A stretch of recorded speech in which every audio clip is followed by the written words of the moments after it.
This didn't come from a royal decree, a courtroom notice, or even an official statement from the House of Windsor. Instead, it arrived as one sharp, cutting remark from a half-sister, one that seemed to shake the very idea of the Montecito fairy tale. When Samantha Markle gave her latest interview, she didn't just air family tensions. She aimed directly at the heart of Meghan Markle's identity. Her claim was blunt, chilling, and potentially explosive, that the Duchess of Sussex, the woman who won over a prince and reshaped the image of modern royalty, has been living a life that is, in many ways, carefully constructed. The allegations go deep: a disputed age, an academic background that may not be as presented, and a transformation Samantha suggests is maintained by a costly, daily effort to preserve a youthful image. As these accusations spread from California neighborhoods to the historic corridors of Buckingham Palace,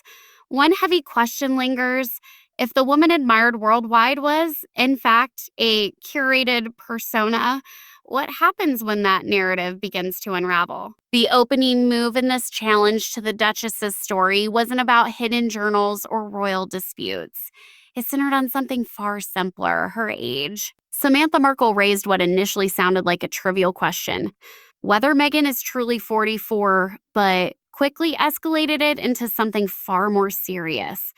She alleged that her sister isn't just slightly older, but actually 52. At first glance, an age difference might seem insignificant, but in the world of global image making, it can alter everything. This isn't merely about appearances. It reshapes the timeline Meghan has used to define her rise in Hollywood. If her birth year were 1973 instead of 1981, the narrative shifts dramatically. Rather than a young actress who struggled before her breakthrough, it becomes the story of someone navigating Hollywood's challenges for decades, possibly arriving in royal life, not as a contemporary to Prince Harry, but as someone with a much longer and more layered past. That 8-year gap changes the entire perception. A 1981 birth places Meghan firmly as a millennial figure, aligning her perfectly with Harry as part of a modern, forward-looking couple. But move that date back to 1973 and the dynamic changes. She becomes someone shaped by a different cultural era altogether, with experiences rooted in another generation. In Hollywood's unforgiving landscape, age isn't just a number. It's a form of currency. History has shown that many have altered their records to stay competitive in an industry that often sidelines women past a certain age. If Meghan were actually older during her early career years, it would recast her journey not as youthful ambition, but as a more prolonged path to success. And yet, the questions don't stop at age. Once that timeline is examined, her academic history also comes under scrutiny. For years, the narrative has been clear: a driven, intelligent student who graduated from Northwestern University with a double major in theater and international studies. It's a compelling story, one that helped transition her image from television actress to global advocate capable of addressing audiences like the United Nations. But according to Samantha Markle, that story may not be entirely accurate. Recently, attention online grew after a Northwestern commencement program surfaced. While it did include Meghan's name, it reportedly listed only a degree in communications rather than the widely cited double major. In academic terms, a double major is a notable achievement, something typically highlighted during graduation. Without it, the portrayal of a highly academic background begins to feel more like branding than fact.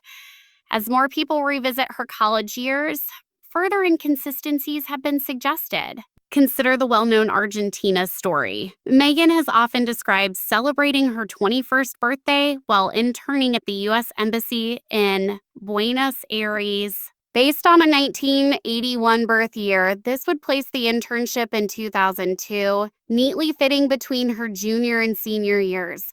However, some researchers and family sources claim evidence pointing to the trip occurring earlier. If that were the case, say in the late 1990s, The official timeline becomes difficult to reconcile. It would suggest she held the internship at an unusually young age. Alternatively, it could imply she was born earlier than stated, placing her in her early 20s during that experience instead. This goes far beyond a simple birthday detail. It touches the documented timeline, the official records that map out a person's life. If the Argentina story doesn't align, it points to something much larger, the possibility of a deliberately altered history. To understand why, you have to consider what Samantha has described as the $1 billion mask. This is the visible side of the allegations. Online investigators and forensic observers have carefully compared images from Meghan's early acting days to her current appearance.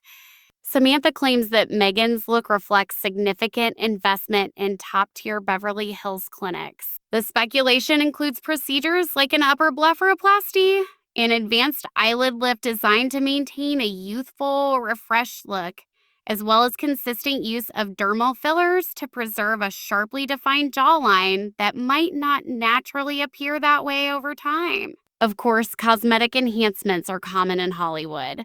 But here, the implication is different. If these procedures were not just about appearance, but about maintaining a specific narrative around age, then they become part of a broader strategy, an effort to sustain an image that conceals the true timeline behind it.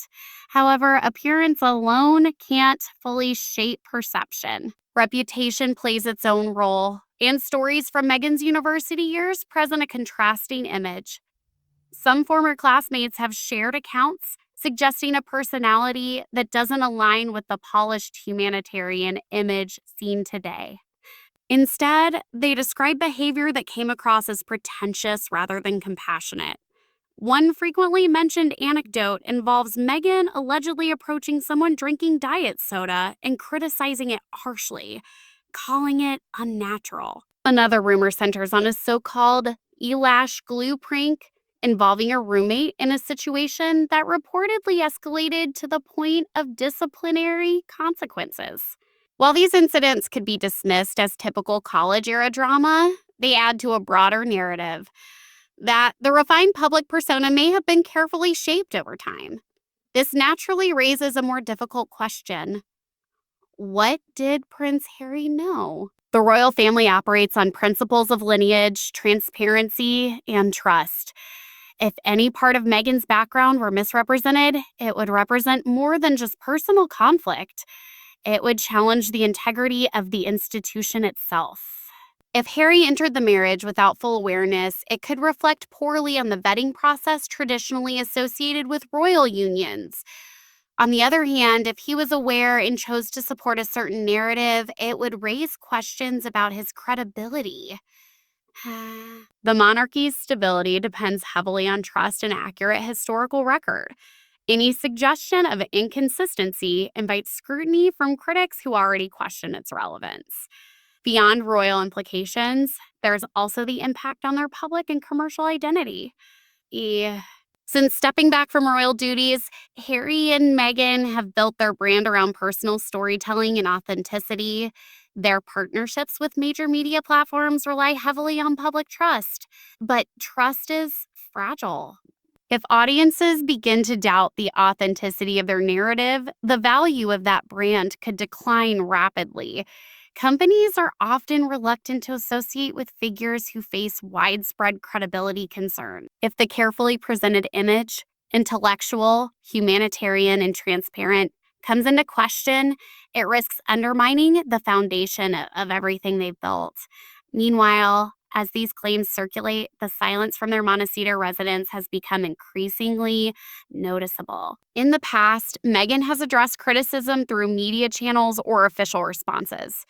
This time, however, there has been little direct engagement. Some public relations perspectives suggest that responding might amplify the controversy. Yet, remaining silent allows speculation and independent investigations to continue gaining traction.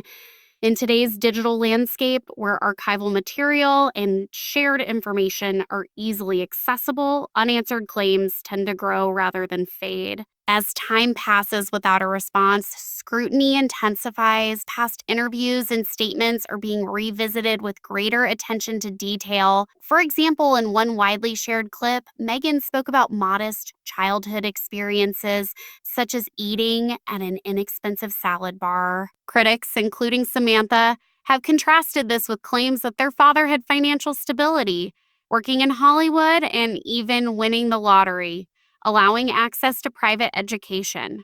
These conflicting accounts only deepen the ongoing debate as more people attempt to piece together a consistent version of events.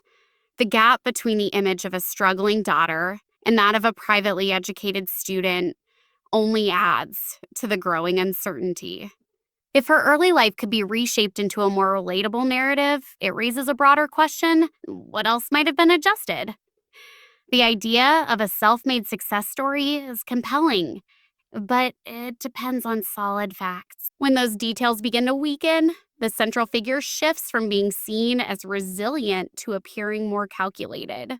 There's also the psychological strain that comes with sustaining such a layered narrative. Imagine living with the awareness that a single document, a birth record, an old acquaintance, or a forgotten archive could disrupt everything. Experts often suggest that people who revise their past may be driven by insecurity, a belief that their authentic story isn't enough to reach their ambitions. In Meghan's case, the desire to be viewed as a global figure may have encouraged a version of herself that seemed younger, more accomplished academically, and more refined than reality. The issue with that kind of perfection is that it's difficult to maintain indefinitely. Over time, inconsistencies begin to surface. And when those are amplified by someone within the family who has little to lose, the situation becomes far more volatile. Public reaction, particularly in Britain, reflects a mix of intrigue and division. For critics who were already skeptical, these claims reinforce their doubts. For supporters, it creates a complicated moment, balancing belief in the narrative they've supported with the weight of emerging questions. What began as rumor is now being discussed as something more serious, a potential identity issue with wider cultural implications. If the foundation of the relationship itself is questioned, it naturally leads to speculation about Prince Harry's role. Is he someone protecting private truths or someone who may have been misled? The uncertainty reshapes how the entire story is perceived. Observers have also noted a change in the couple's public presence in recent months. The polished, high production appearances have given way to something quieter and more restrained. Some interpret this as a strategic step back. If public relations efforts are no longer controlling the narrative, reducing visibility may seem like the only option. Still, in the digital era, stepping away doesn't erase scrutiny. Online communities dedicated to analyzing every detail continue to grow. From examining reflections and photos to tracking down individuals connected to earlier periods of her life, the level of attention has become global. The effort to piece together a complete picture shows no sign of slowing. Amid all of this, the potential impact on their children, Archie and Lilibet, stands out as particularly concerning. Growing up in an environment where family history is publicly debated can carry lasting effects. If any of the claims prove accurate, it could shape how their own story is understood in the future. Instead of inheriting a narrative centered on love and change, they may find themselves connected to ongoing controversy. The significance of the Sussex name is shifting. Increasingly, it's associated less with royal status and more with public debate. Even moments from the past are being reinterpreted. Meghan's decision to walk down the aisle alone in 2018 was widely seen as a statement of independence. Now, some view it through a different lens, questioning whether it reflected deeper family tensions.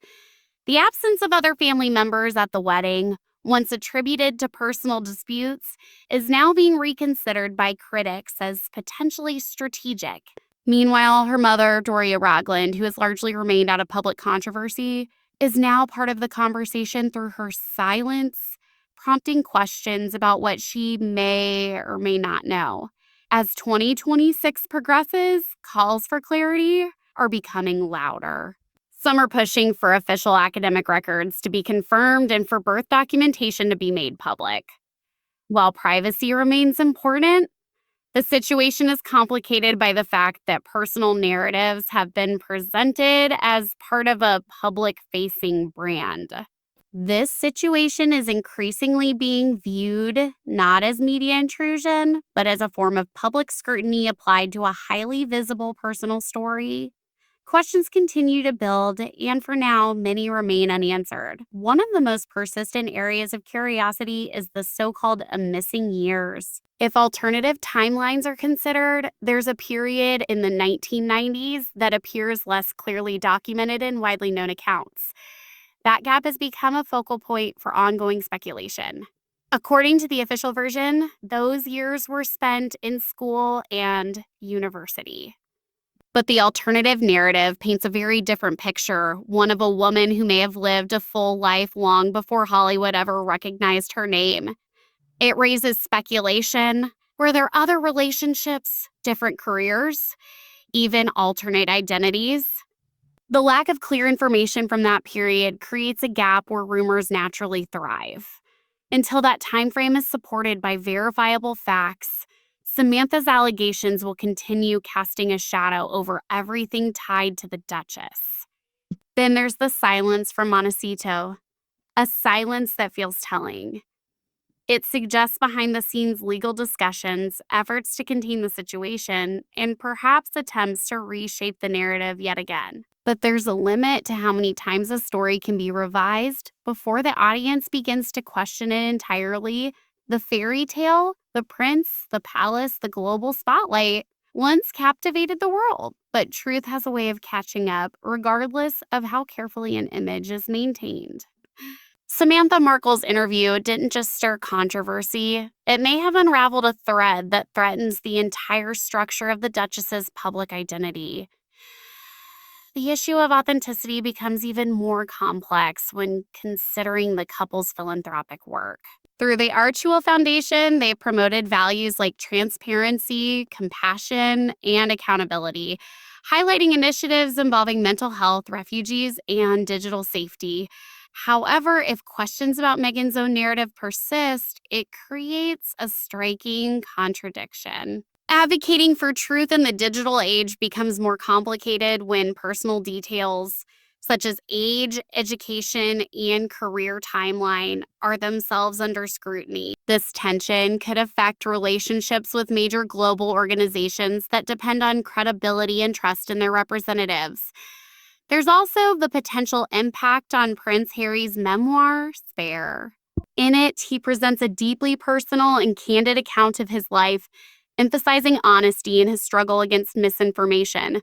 If it were ever shown that key aspects of his partner's story were misrepresented, it could reshape how his own narrative is perceived. Instead of being seen solely as someone who broke away from tradition, he might be viewed as someone caught in a situation far more complicated than he anticipated. In today's interconnected world, maintaining a hidden past is increasingly difficult. Somewhere, whether in official records, archived documents, or institutional databases, definitive answers likely exist.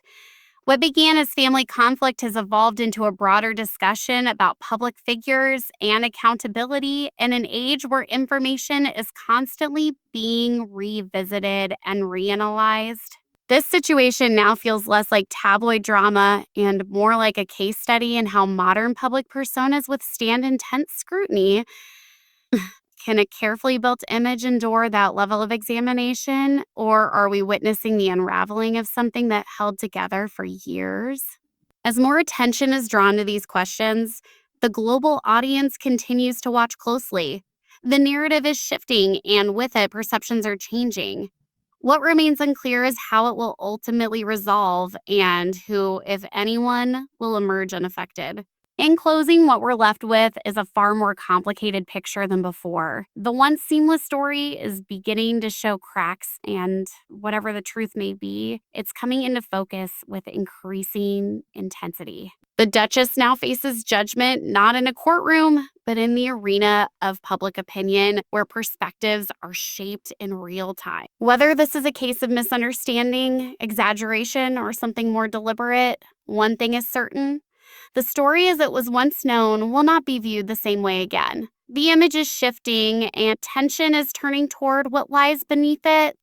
Thanks for watching. Share your thoughts. Do you believe the official version, or do you think the narrative is starting to fall apart? Stay tuned for more updates as this story continues to unfold.